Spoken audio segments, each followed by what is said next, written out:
Pourquoi les psys vous parlent tout le temps de votre enfance? Eh bien, pour le savoir, je vais vous parler de la théorie de l'attachement. Ce qu'on va voir aujourd'hui, c'est tellement important qu'il y a des psychothérapeutes qui se centrent quasiment sur cette théorie pour travailler avec des couples.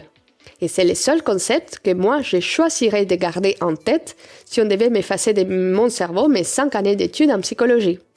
Restez et vous allez comprendre et découvrir beaucoup de choses sur vous-même, sur les autres et sur vos relations amicales, professionnelles et surtout vos relations amoureuses. À la fin de la vidéo, vous aurez également compris pourquoi les psys vous parlent tout le temps de votre enfance. Alors, c'est parti! Donc, la théorie de l'attachement, elle a été développée par John Bowlby. Elle se centre sur la relation mère-nourrisson. Donc, on va faire marche en arrière et on va nous situer dans votre enfance. En étant un nourrisson, vous étiez équipé avec un certain nombre de comportements qui renforcent la proximité entre vous et votre mère, donc votre figure d'attachement principale. La personne qui s'occupe le plus souvent, plus régulièrement de vous. Donc, vous vous souriez, vous babillez, vous êtes tout mignon, et ces comportements aident à la proximité mère-enfant. Vous avez aussi des comportements aversifs, donc c'est la protestation à la séparation. Comme l'effet de pleurer, crier, vous n'êtes pas content quand maman elle s'éloigne. Donc ils ont le même but. Toutes ces interactions sont là pour vous aider à maintenir la proximité mère-enfant. Les protestations à la séparation aussi aident à maintenir la proximité mère-enfant, mais avec l'intention d'y mettre fin. En gros, votre mère, elle vient vous voir, vous bercer, vous donner les seins, vous chanter, bref, tout ce qu'elle peut faire pour que vous arrêtiez de pleurer. Donc, dans toutes les cultures humaines et dans la plupart des espèces de primates, les nourrissons, jeunes et vulnérables, ils s'affichent une séquence spécifique des réactions suite à la séparation des plus forts. Donc, les personnes âgées, les adultes protecteurs. C'est-à-dire qu'immédiatement après la séparation, la plupart des nourrissons protestent avec véhémence, généralement en pleurant, en criant, en faisant des crises de colère, alors qu'ils recherchent leurs adultes protecteurs. Bien, une protestation vigoureuse constitue une bonne stratégie initiale pour favoriser la survie, en particulier chez les espèces nées dans un état de développement immature et hautement dépendante comme la nôtre. Donc, en cas d'échec, les nourrissons, ils entrent dans une... c'est-à-dire, ils pleurent et ça ne marche pas. Ils rentrent dans une deuxième étape, qu'on appelle le désespoir, au cours de laquelle leur activité motrice diminue et ils se taisent. Et d'un point de vue évolutionniste, le découragement est une bonne deuxième stratégie pour favoriser la survie. Vous vous en doutez qu'un mouvement brusque peut entraîner un accident ou des blessures et des protestations bruyantes combinées au mouvement peuvent attirer aussi les prédateurs. Donc c'est une deuxième stratégie utile. Ne me lâchez pas, il y a un lien entre tout ça et votre couple, je vous promets. On va y venir, mais pour le moment, autant dire que tout au long de l'évolution de notre espèce, la survie des nourrissons vulnérables, elle dépendait de cette proximité avec leur mère, qui les protégeait. Donc les bébés qui pleurent et qui est vraiment en détresse, en danger de mort pour lui, il a besoin des adultes pour apprendre à se réguler et pour apprendre à s'adapter à ces nouveaux mondes qu'il découvre et qu'il explore. Donc c'est si simple que pas de maman égale à danger de mort. C'était le cas dans la plupart de l'histoire, tout au long de l'histoire de l'humanité. Donc c'est logique puisqu'il est complètement dépendant à ce stade-là. Donc nous avons un professeur de psychologie à l'université de Nottingham en Malaisie qui fait une comparaison très intéressante entre les humains et les primates. Et ça aide à expliquer pourquoi on est si particulier. Donc chez la plupart des singes, les femelles, elles s'occupent seules de leurs petits. Ils n'ont besoin de l'aide de personne d'autre. Mais ce n'est pas le cas pour notre espèce. Et ça pour plusieurs plusieurs raisons. Donc, on va voir. L'une d'elles, c'est que les bébés humains, à la naissance, sont complètement dépendants. Je l'ai déjà dit, mais c'est très important, ce fait qu'on soit si dépendants, si fragiles. Ils ne peuvent pas, même pas s'accrocher, contrairement aux petits de la plupart des espèces de primates. Donc ça s'explique par le fait que, dans un certain sens, nous naissons prématurément. Nous naissons dans un stade de développement qui pourrait s'expliquer comme prémature. Ok? Pourquoi on est dans un stade de développement prématuré à la naissance? Parce que c'est la seule manière de permettre à un bébé au cerveau aussi gros de passer par le canal de naissance.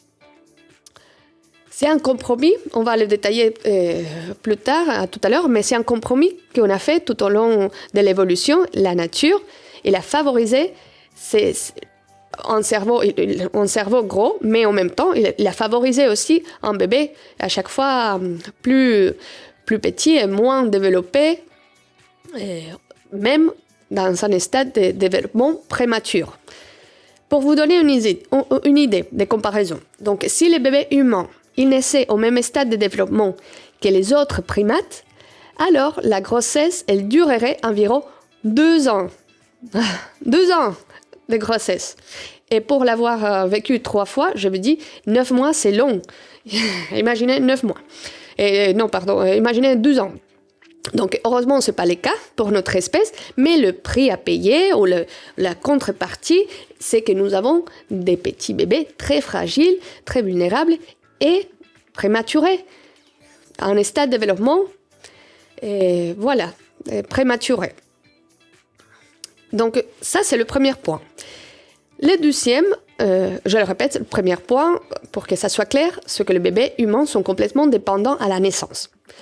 Donc, le deuxième point, c'est qu'il faut beaucoup plus de temps pour qu'un être humain devienne autonome sur le plan nutritionnel. C'est-à-dire qu'il soit capable de subvenir à ses propres besoins alimentaires. Ça prend beaucoup de temps, plusieurs années, même dans les sociétés traditionnelles. Et pour ces 2 raisons, les femmes, elles ne peuvent pas élever toutes seules leurs enfants. On a besoin de beaucoup d'aide. Comme on dit, il faut tout un village pour élever un enfant. Et donc, c'est ainsi que, à fur et à mesure que notre cerveau il a évolué, il a dû coévoluer avec différentes formes de ce qu'on appelle les soins allomaternels. Allomaternels, c'est-à-dire les soins fournis par d'autres individus autres que la mère. Donc, on a eu besoin, tout au long de l'histoire de notre évolution, de l'aide, souvent de la grand-mère, donc la mère de la mère. On a eu besoin d'aide, on a eu l'aide des tantes, des frères, et très souvent, cette aide, elle vient aussi du père. Et ça a du sens, parce que le père, il est le seul autre adulte dans le monde aussi étroitement lié à l'enfant que la mère. Okay? Donc c'est pour ça, et c'est pour cette raison-là, que dans la plupart des cultures, et peut-être même dans toutes les cultures, on observe que les hommes investissent bien plus dans leurs enfants que la plupart des mâles chez les autres mammifères. Et il y a un avantage évolutif pour les couples qui ont travaillé ensemble, vu les coûts en énergie, ressources, temps, tout ça qui est nécessaire pour élever un bébé, un enfant. Okay? Et là, on arrive. Bien. Il y a une chose très, très importante qui s'est passée à cette période. Pour vous, pour moi, on est tous passés par là. Lors de notre enfance, en étant un jeune enfant, vous avez créé des représentations mentales basées sur vos premières interactions avec vos parents. Donc, les chercheurs, ils appellent ça le Internal Working Model ou en français le modèle interne opérant. Vous avez développé un modèle, même de façon inconsciente, et sûrement de façon inconsciente. Vous avez ce modèle dans votre tête, vous avez été programmé sur vous et sur les autres. Je vais vous expliquer. Donc, ce modèle que vous avez créé sur les autres, par rapport aux autres. Si on a été sensible à vos besoins, vous avez une mère ou des parents, des adultes protecteurs qui étaient sensibles quand vous aviez faim, chaud, froid, ou même pour vous rassurer simplement, ils étaient assez pressants et sensibles.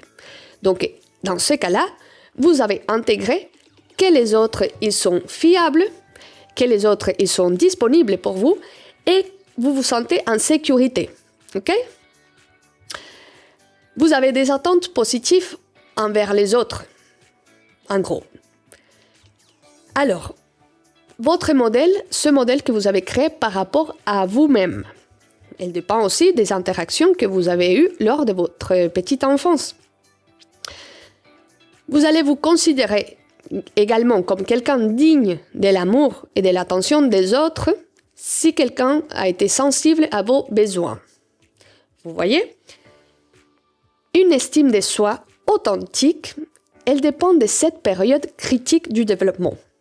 Et c'est ainsi parce que lors des interactions avec des figures d'attachement sensibles et disponibles, les individus, le petit bébé, il apprend à se percevoir comme actif, il se perçoit comme quelqu'un de compétent, de fort, compétent, parce qu'il arrive à mobiliser efficacement le soutien d'un partenaire, de sa mère, de son père, des adultes.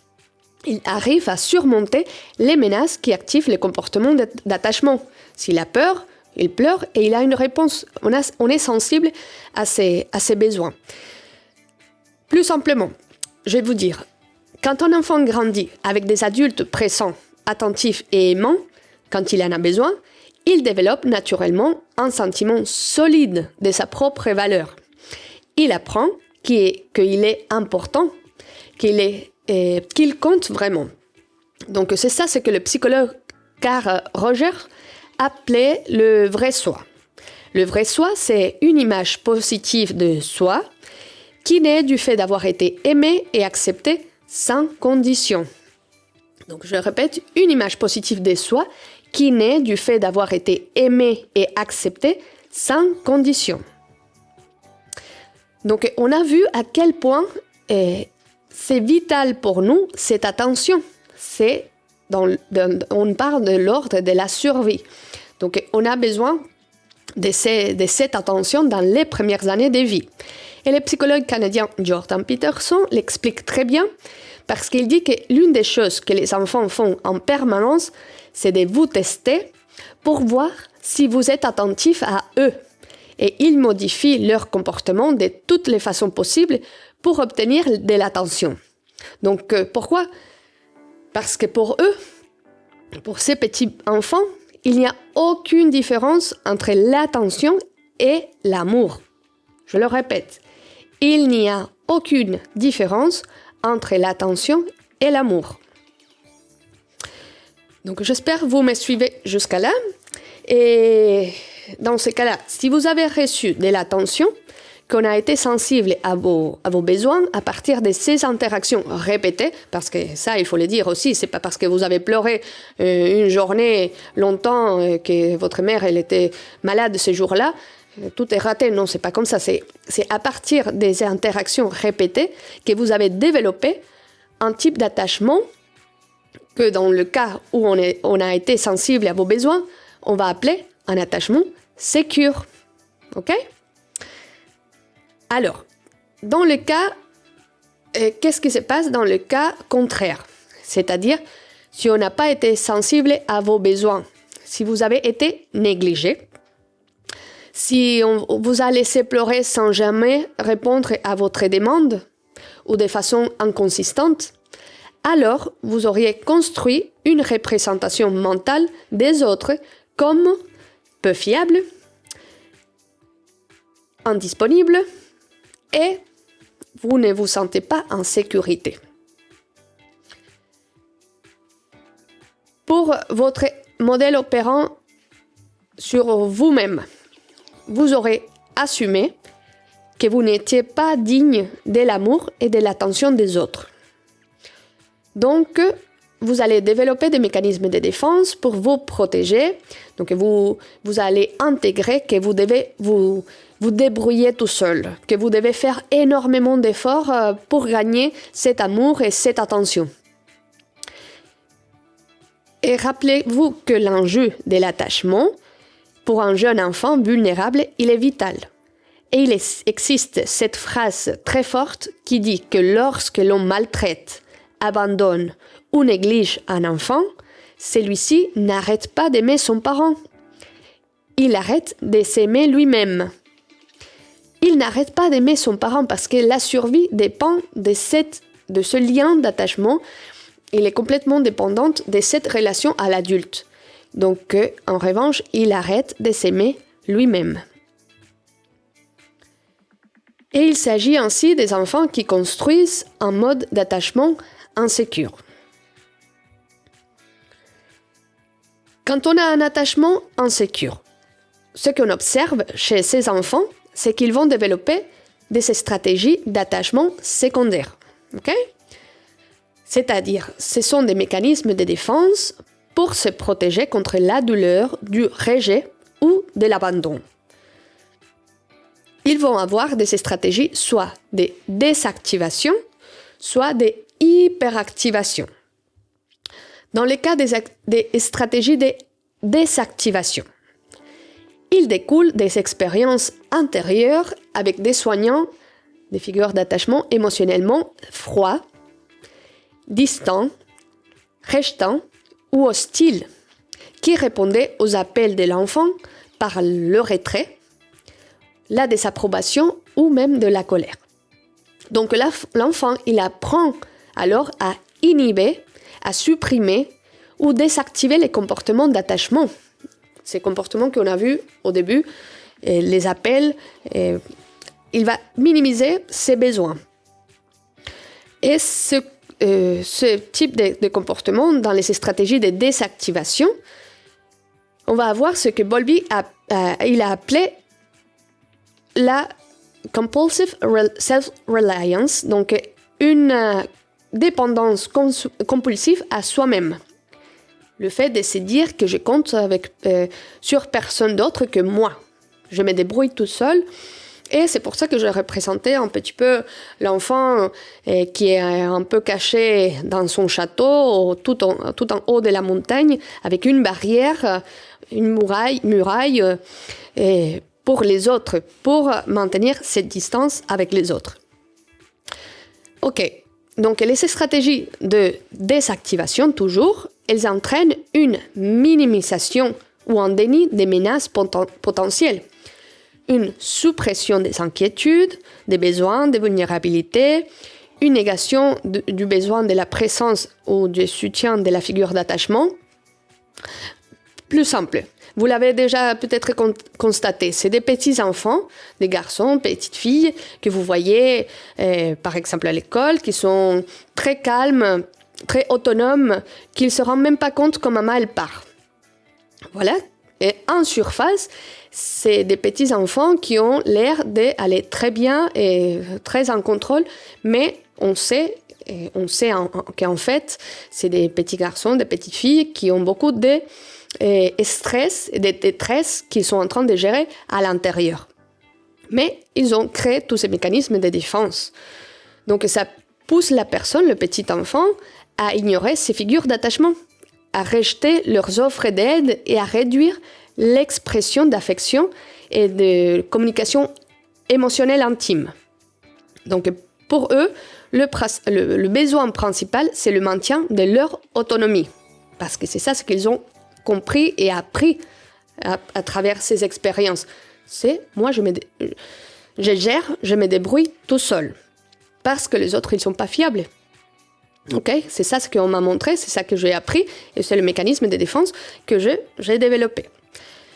Dans le cas des stratégies de hyperactivation, ok, là, celles-ci, elles proviennent des expériences passées avec des figures d'attachement qui se montraient distraites, centrées sur elles-mêmes ou anxieuses.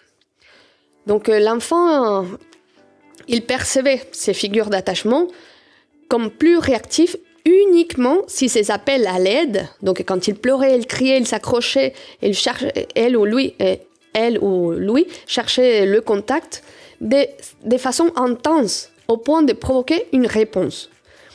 Donc ces comportements qu'on a appelés la protestation, il est difficile à faire disparaître parce que parfois ça marche, parfois non, mais ça donne un renforcement aléatoire. Donc vu que le petit, il comprend que des fois si je crie mais très très très fort et que si je fais une grosse colère, là j'arrive à voir l'attention de maman, papa ou la figure d'attachement principale, ils vont continuer à utiliser cette stratégie de hyperactivation. Donc, toutes ces stratégies d'attachement, elles sont en lien avec la régulation émotionnelle.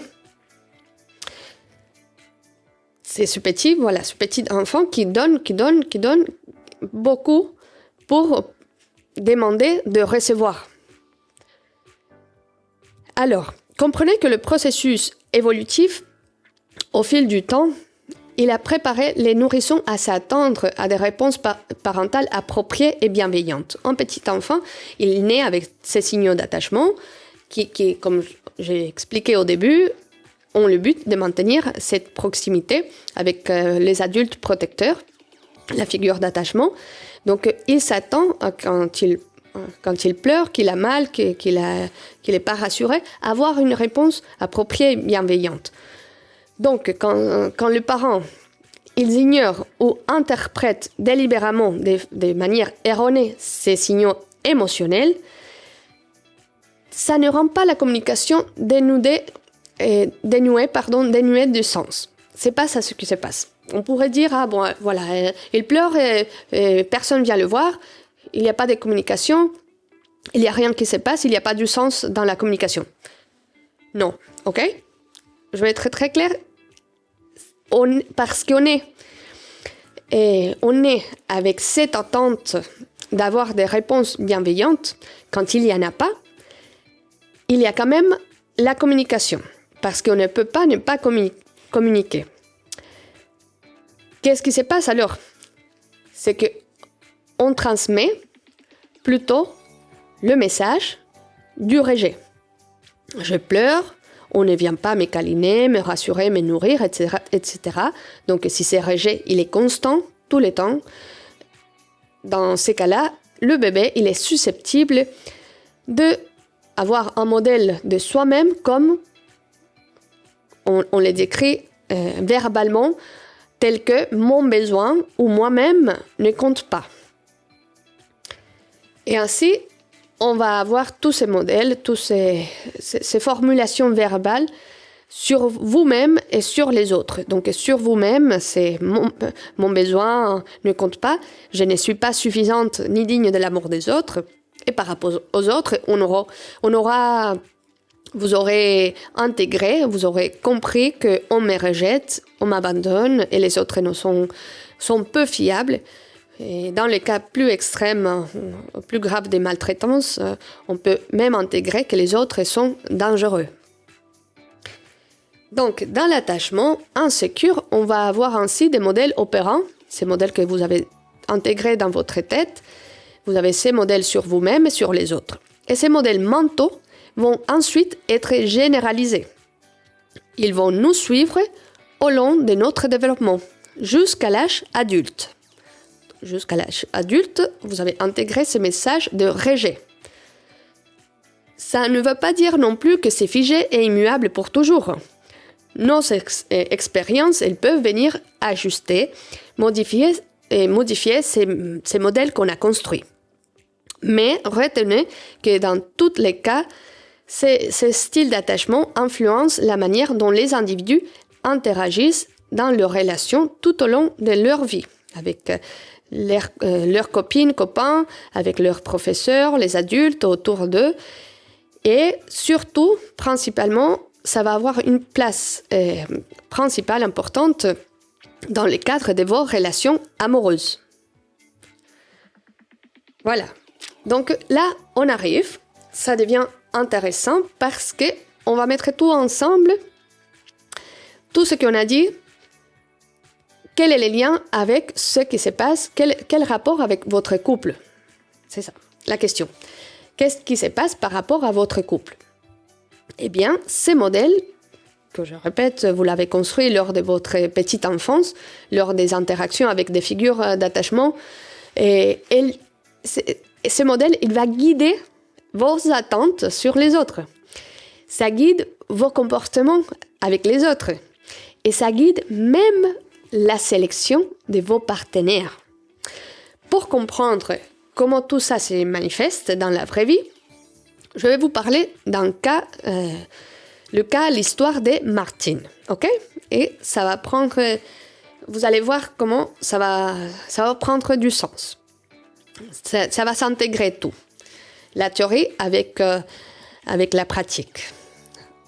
Donc, on a Martine, petite Martine, qui est née dans une famille où sa mère était infirmière et son père agriculteur. Elle avait un frère aîné qui était souvent malade parce qu'il avait des problèmes d'asthme et son frère, il monopolisait une grande partie de l'attention à la maison.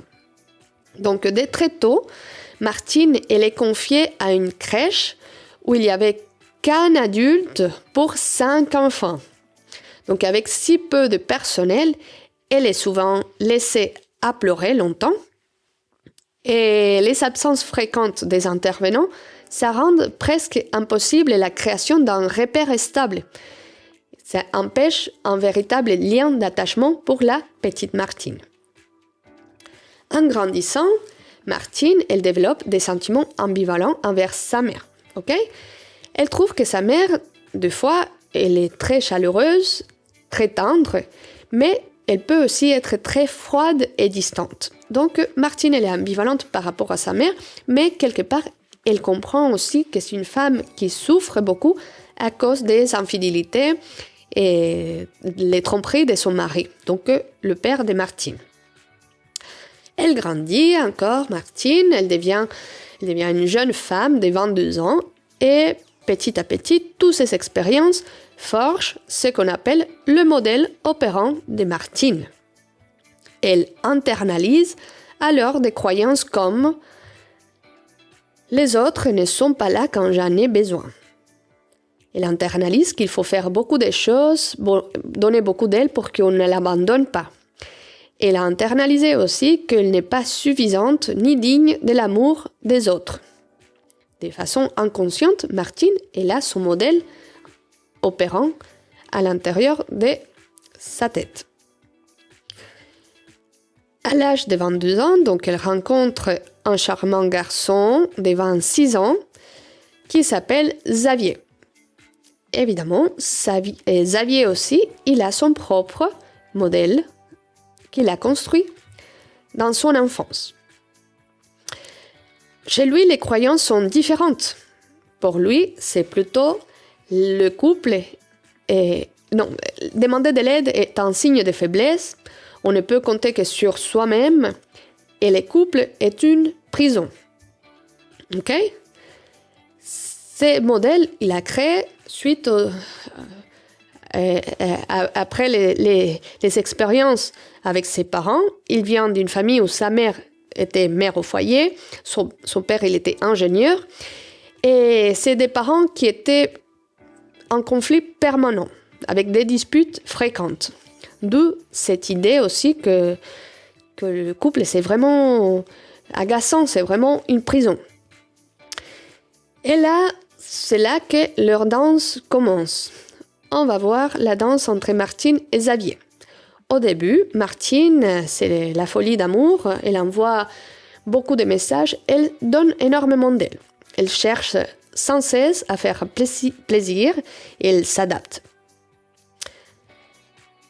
Elle consent très tôt à avoir des rapports intimes et elle accepte des pratiques sexuelles avec lesquelles elle n'est pas tout à fait à l'aise.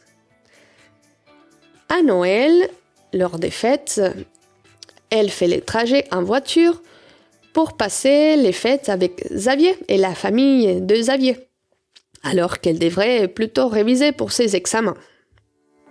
Mais la relation, elle se met en place. Comme souvent, c'est le cas pour tous les couples d'ailleurs, avec le temps, les premières difficultés apparaissent.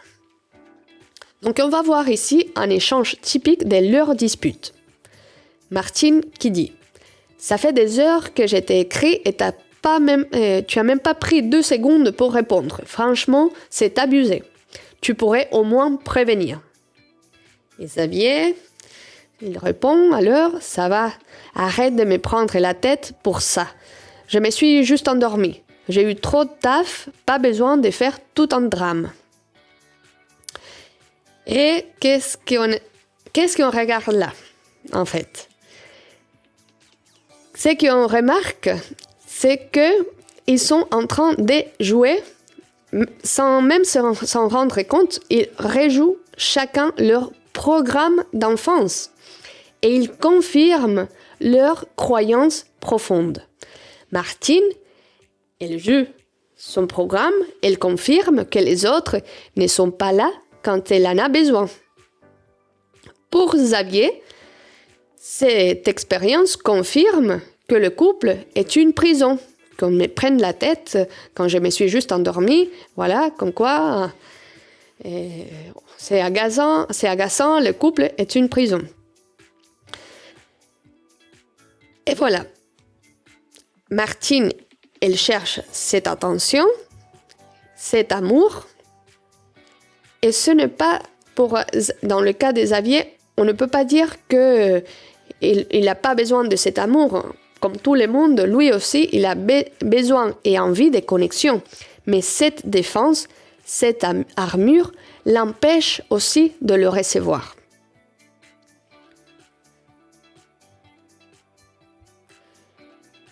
Voilà pour l'exemple de Martine et qui nous aide aussi et nous sert à illustrer la théorie de l'attachement.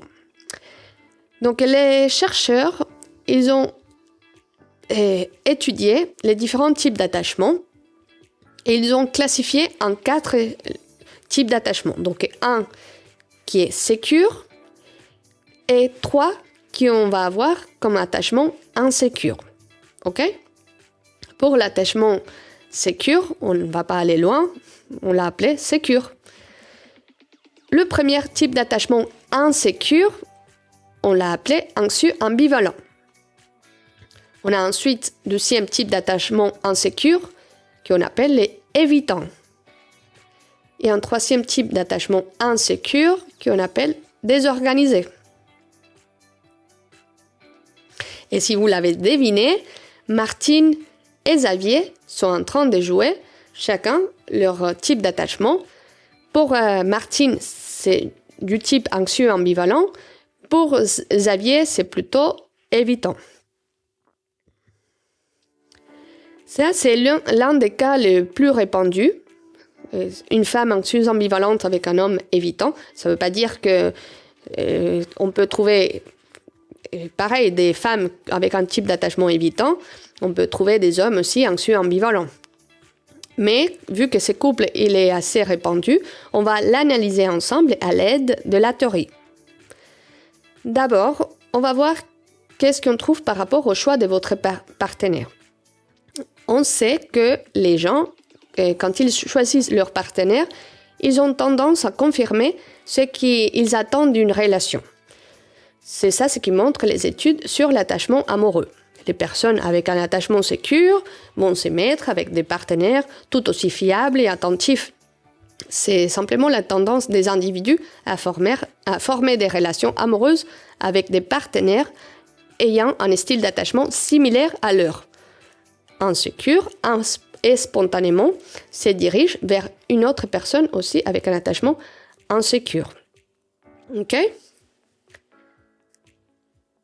Alors, il faut savoir que ces modèles qu'on a créés dans notre enfance, ils sont assez stables dans le temps. Plusieurs éléments expliquent pourquoi. D'abord, nous avons tendance à choisir des environnements et des relations qui correspondent à ce que nous croyons déjà sur nous-mêmes et sur les autres. Autrement dit, nous allons spontanément vers des situations qui confirment notre vision du monde. On cherche ce qui nous est familier. de façon inconsciente. Ensuite, ces modèles ils sont stables car notre manière de traiter l'information joue aussi un rôle important. Nous interprétons souvent les événements sociaux d'une façon qui renforce nos croyances existantes, même sans nous en rendre compte. On est dans un biais de confirmation.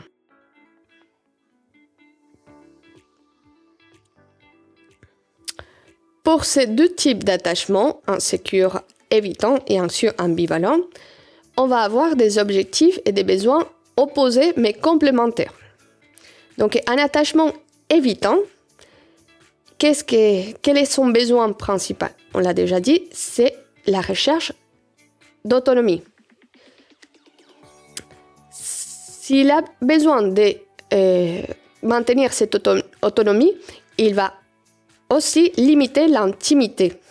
Okay? Et il va aussi avoir besoin de maintenir une distance émotionnelle. Pour l'anxieuse ambivalente, dans le cas de Martine, c'est le contraire. On a un désir d'intimité extrême, une peur du rejet et une recherche faible des niveaux d'autonomie. Là, je le représentais avec l'exemple, cette recherche d'autonomie pour Xavier, dans son message, quand il a eu « j'ai eu trop de taf ». En fait, ce qu'on observe aussi, c'est que chez les hommes évitants, ils vont accorder beaucoup d'importance à des objectifs tels que la réussite et l'accomplissement personnel, professionnel. Ils mettent l'accent sur le travail, la réussite professionnelle. Ils vont beaucoup s'investir dans ce domaine-là. Dans l'exemple de Martine, cette faible autonomie, recherche d'autonomie, j'ai essayé de la représenter avec tous les efforts qu'elle fait pour se rapprocher de Xavier. Ça montre également ce désir d'intimité extrême. Une recherche faible des niveaux d'autonomie. Retenez.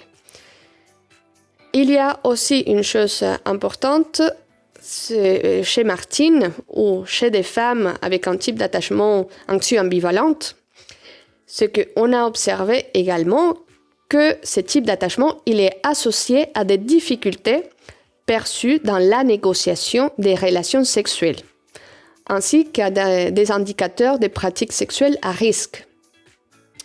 Comme je vous ai dit, dans le cas de Martine, elle consent très tôt à avoir des rapports et elle consent aussi à des pratiques avec lesquelles elle n'était pas tout à fait à l'aise. Et ça s'explique à partir de plusieurs facteurs. D'abord, il y a ce désir d'intimité extrême, plus la peur du rejet, plus l'effet d'être attentionnée et conciliante pour obtenir de l'acceptation.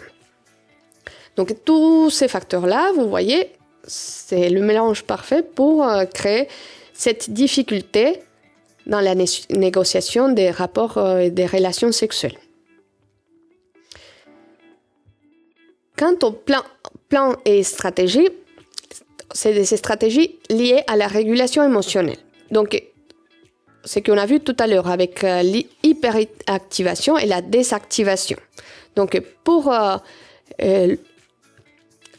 la personne qui a un type d'attachement évitant, on va avoir qu'il gère la détresse en coupant l'accès à la colère et mise l'expression émotionnelle. Donc, toujours cette recherche d'autonomie, on minimise l'expression émotionnelle liée à la détresse et ils retiennent les confidences intimes.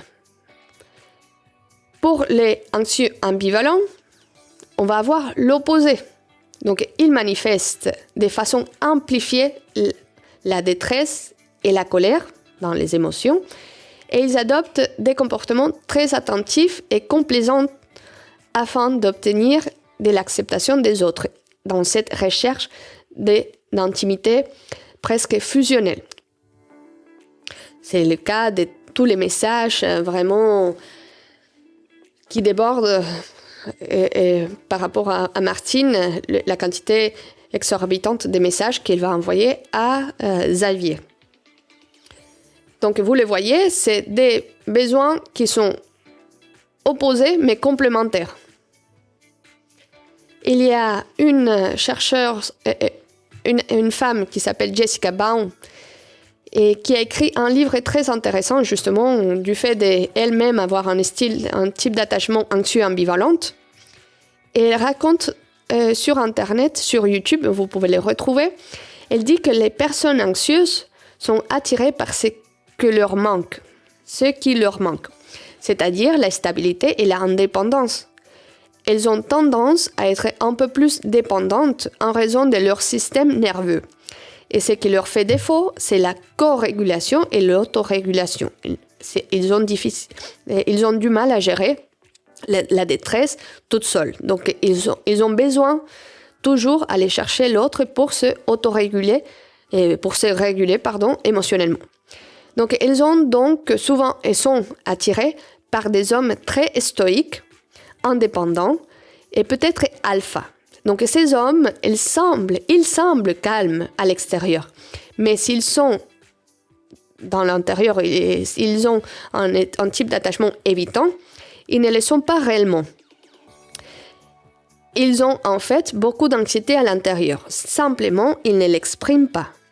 Et eux, ils ont tendance à être attirés par des personnes anxieuses. Pourquoi ? Parce que ces personnes anxieuses sont vulnérables et expressifs. Et quelque sorte, nous sommes attirés par la partie perdue de l'autre. Voilà. Alors, un couple comme Martine et Xavier, avec un évitant et un anxieux ambivalent, est-ce que ça peut durer ? C'est la question. On va voir du côté de la stabilité et la satisfaction au niveau du couple. Ce qui montre les études, c'est que les relations entre une femme au style d'attachement anxieux ambivalent et un homme au style évitant semblent être assez stables, même s'ils ne sont pas forcément très heureuses. Ok ? C'est ça. Avec le temps, la satisfaction, elle diminue, mais ils peuvent rester quand même ensemble longtemps.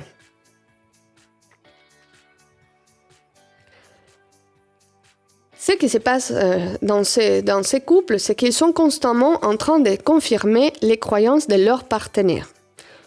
On peut supposer que la femme anxieuse est très dépendante affectivement. Elle confirme la croyance de l'homme évitant, selon laquelle il est dangereux ou imprudent de laisser les autres s'approcher trop près.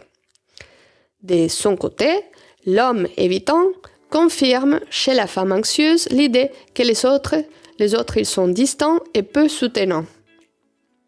Voilà, ils sont en train de confirmer chacun leur modèle, leur programme d'enfance.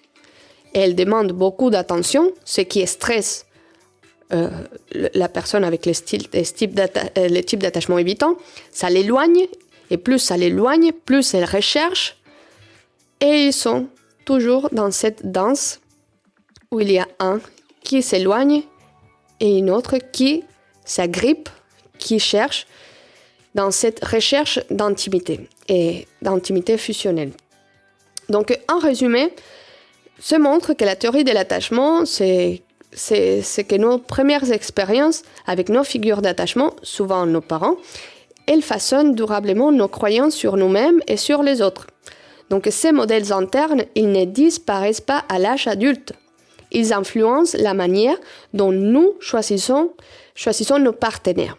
Ils influencent comment nous vivons nos relations.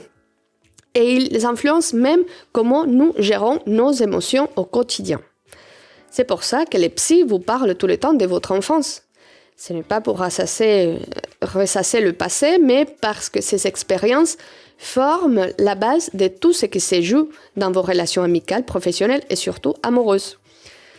Donc, comprendre son style d'attachement, qu'il soit sécure, évitant ou anxieux, ambivalent, ça permet de mieux comprendre nos réactions, nos choix et nos besoins, donc d'améliorer nos réactions. Que vous soyez plutôt Martine ou Xavier, dans vos relations, retenez l'importance de l'attachement, c'est de se donner la clé pour mieux se connaître, comprendre les autres et surtout pour construire des relations plus saines et plus satisfaisantes. C'est important, je vous invite à faire un peu de réflexion par rapport à votre histoire. Est-ce que vous arrivez à vous faire une idée de quel type d'attachement pourrait être le vôtre? Plutôt anxieux, plutôt évitant, voilà, sécure. Donc si ça vous a plu, si ça vous a apporté de la valeur, n'hésitez pas à vous abonner, à donner like. Et si vous êtes toujours intéressé par les sujets du couple, comment vous donner les clés pour la réussite, pour trouver et entretenir cet amour, je vous envoie vers une autre vidéo où je vous parle des 3 systèmes d'amour, les systèmes de l'amour qu'on trouve dans le cerveau. Et voilà, Mama Chulita vous dit au revoir.